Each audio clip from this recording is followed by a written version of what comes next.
তো এই মুহূর্তে ইন্ডিয়ান ইন্টারনেটের সবথেকে ফেমাস জিনিস হচ্ছে ককরোচ জনতা পার্টি। তো এই ককরোচ জনতা পার্টিকে এই ভিডিওতে আমরা ডিকোড করব। তো আমি আমার ফিলিংসটা তোমার সাথে শেয়ার করছি। আমি প্রথম থেকে কিভাবে জিনিসটাকে ইন্টারপ্রিট করেছি, কিভাবে দেখেছি। তো বেসিক্যালি না, আমি প্রথম দিন থেকে এই জিনিসটাকে ফলো করে নিয়ে আবার একটা কিছু একটা ভুলভাল ট্রেন্ড ভাইরাল জিনিস হবে টুইটার থেকে উঠে আসা, পাত্তা দিইনি। সেকেন্ড ডে তে দেখলাম জিনিসটা না বেশ চড়ে গেছে। মানুষজন এটার একটা নেশাগ্রস্ত হয়ে গেছে। প্রত্যেকটা রিল থেকে শুরু করে YouTube এর ভিডিও এই নিয়েই হচ্ছে, এই নিয়েই হচ্ছে। তো I started researching and research করে এটা দেখতে পেলাম যে ককরোচ জনতা পার্টি একটা পলিটিক্যাল পার্টি লঞ্চ করে ফেলেছে ওরা নিজেরা, এবং ওটা পুরো ইন্টারনেট বেসড, আর সেটার জন্য তোমাকে আনএমপ্লয়েড ইউথ হতে হবে। আচ্ছা, কেন এটা হলো হঠাৎ করে? তো আমি শুরু থেকে শুরু করছি। তো আমাদের যে সিজে চিফ জাস্টিস অফ ইন্ডিয়া আমাদের কিছু ইউথকে সে এরকম ভাবে বলে যে যারা আনএমপ্লয়েড ইউথ আছে তারা তো সোশ্যাল অ্যাক্টিভিস্ট হয়ে যাচ্ছে, সোশ্যাল মিডিয়াতে এই উল্টো পাল্টা বলে বেড়াচ্ছে, যাই তাই পোস্ট করে দিচ্ছে। তো দে আর লাইক প্যারাসাইটস অ্যান্ড ককরোচেস। তো এইটা কিছু মানুষের গায়ে লাগে, এবং একটি মানুষ যে এই মুহূর্তে 30 ইয়ার্স এর স্টুডেন্ট, ওনার নাম দীপক আই গেস। তো উনি বস্টন ইউনিভার্সিটিতে পড়ে। তো তিনি এটাকে নিয়ে টুইটারে ট্রেন্ড শুরু করে যে আমরা যদি ককরোচই হই, ঠিক আছে, উই আর ককরোচেস, তো আমরা ককরোচ জনতা পার্টি শুরু করতে পারি। আমরা একটা লিডিং রোলেতে ও থাকবে, একটা পার্টি তৈরি করতে পারি যেখানে প্রোটেস্ট করতে পারবো আমরা। তো সেইটা দেখে লোকের এক্সাইটমেন্ট মাথায় উঠে যায় যে আম, ঠিক আছে চলো হয়ে যাক, বলে এটা নিয়ে শুরু হয় কেসটা। তো ককরোচ জনতা পার্টি এস্টাবলিশ হয়। প্রথমে না দারুণ লেগেছিল আমার, দারুণ। ভাই, কেউ তো এলো যে আমাদের সেন্ট্রাল বিজেপিকে প্রশ্ন করতে পারবে। কারণ দেখো, অপোজিশনের নামে কংগ্রেস হচ্ছে, কি বলবো আর, মানে দে জোকার্স, ঠিক আছে? এএপি তেও কিছু নেই। তো কারা প্রশ্ন করার লোক নেই, সেটা একটা খুব খারাপ জিনিস একটা দেশের ডেমোক্রেসির জন্য। দেশের উন্নতির জন্য একটা ভালো অপোজিশন দরকার লাগে, অপোনেন্ট দরকার লাগে। তো সেই জন্য আমিও খুব এক্সাইটেড হয়ে যাই এই ককরোচ জনতা পার্টিকে নিয়ে, যে তাহলে ককরোচেস মানে আমরা যারা জেনজি, মানে এই জেনারেশন, তারা তো অবশ্যই গ্যাদার হলে কোয়েশ্চেন যেটা করবে সেটা ভ্যালিড করবে। তো আমি খুব খুশি হয়েছি, খুব খুশি হয়েছি। তো আমি দেখলাম ওদের ওয়েবসাইট বানিয়েছে, ওরা মেম্বারশিপ করাচ্ছে বড় বড় ক্রিয়েটারদেরকে চারিদিক থেকে, বাংলা মানে আলাদা আলাদা রিজিয়নাল এরিয়াতে আলাদা আলাদা পেজেস খুলেছে, দেখলাম বেশ ভালো লাগলো। মোটিভেশন পেলাম যে হ্যাঁ, অ্যাটলিস্ট কেউ তো প্রশ্ন করছে। ঠিক আছে, গভর্নমেন্টকে প্রশ্ন না করলে কাজ হয় না। বাট তারপরে আমি এমন কিছু জিনিসপত্র দেখতে পাই যেগুলো দেখে আমার মনে হলো ভাই আবার একটা স্ক্যাম।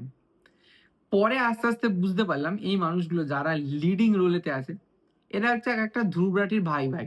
ঠিক আছে, ছোট ভাই, মেজো ভাই, এরকম সেজো ভাই, এরকম ভাই। এদের কাজ হচ্ছে মানুষকে ভড়কানো আর গভর্নমেন্টের এগেনস্টে প্রোপাগান্ডা চালানো।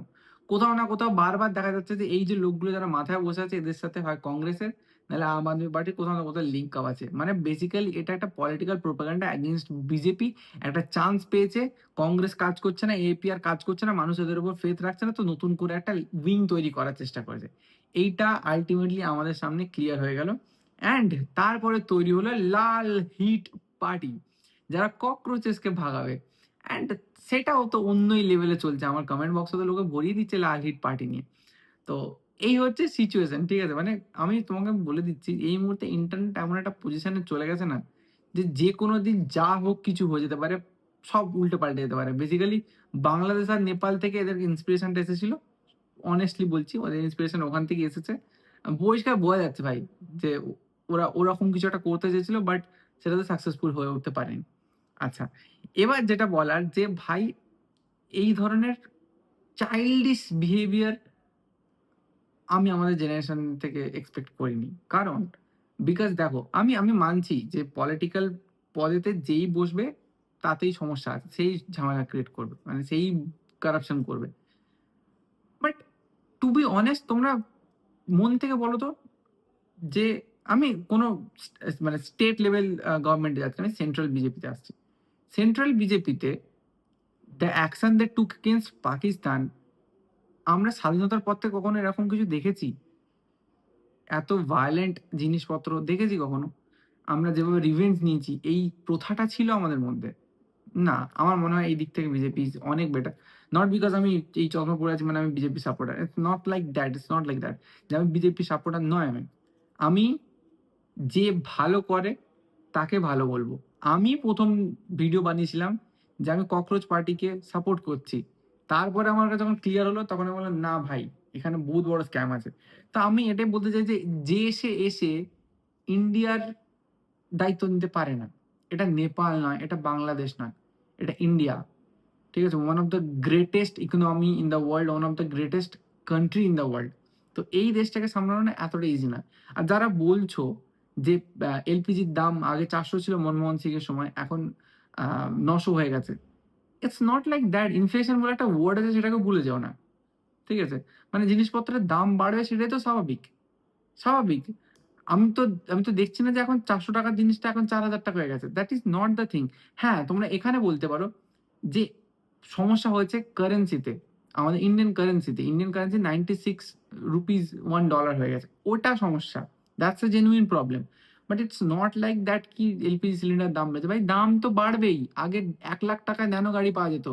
এখন ৳৬-৭ লাখ নিচে কোনো গাড়ি নেই। কেন? ইন্ডিয়ান ম্যানুফ্যাকচারদের কথা বলছি। মানে যারা টাটা, মাহিন্দ্রা এদের কথা বলছি। মাহিন্দ্রা তো নেই, বাদ দাও, টাটা বা মারুতি সুজুকি এদের কথা বলছি। এরা এরা আগে ৳2,00,000 য় অল্টো পাওয়া যেত।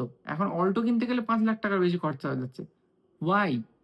তো ইনফ্লেশন ইস এ থিং ভাই। গ্যাস সিলিন্ডারের দাম 2x হয়েছে, গাড়ির দাম 3x হয়েছে। সেটা দেখো।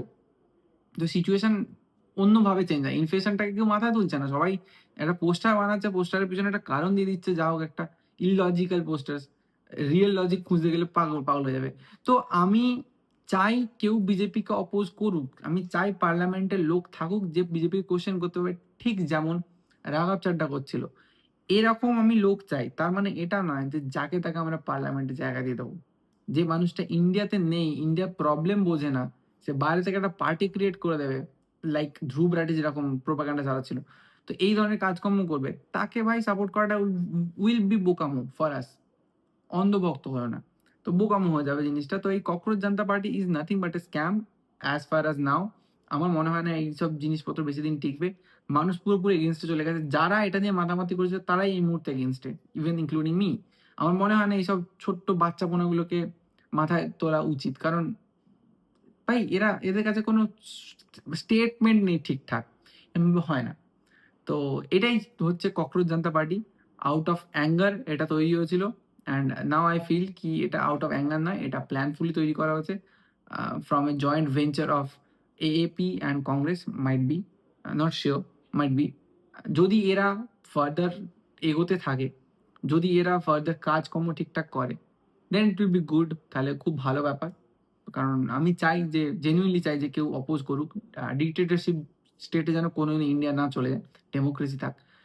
তো সেটাই বলার ছিল। তো আশা করছি তোমরা বুঝতে পেরেছো। আমাদের অনেক বাংলা ক্রিয়েটাররা অনেক রকম কাজ করেছে যে cockroaches are the hardest part. Yeah I know they are the hardest part. যাদেরকে ককরোচ বলা হচ্ছে that is not right. But still একটা ভুলভাল ইনিশিয়েটিভকে আমি তো আপাতত সাপোর্ট করছি না যতক্ষণ এরা স্টেবিলাইজ কিছু হচ্ছে। তো দ্যাটস ইট, এটাই বলার ছিল।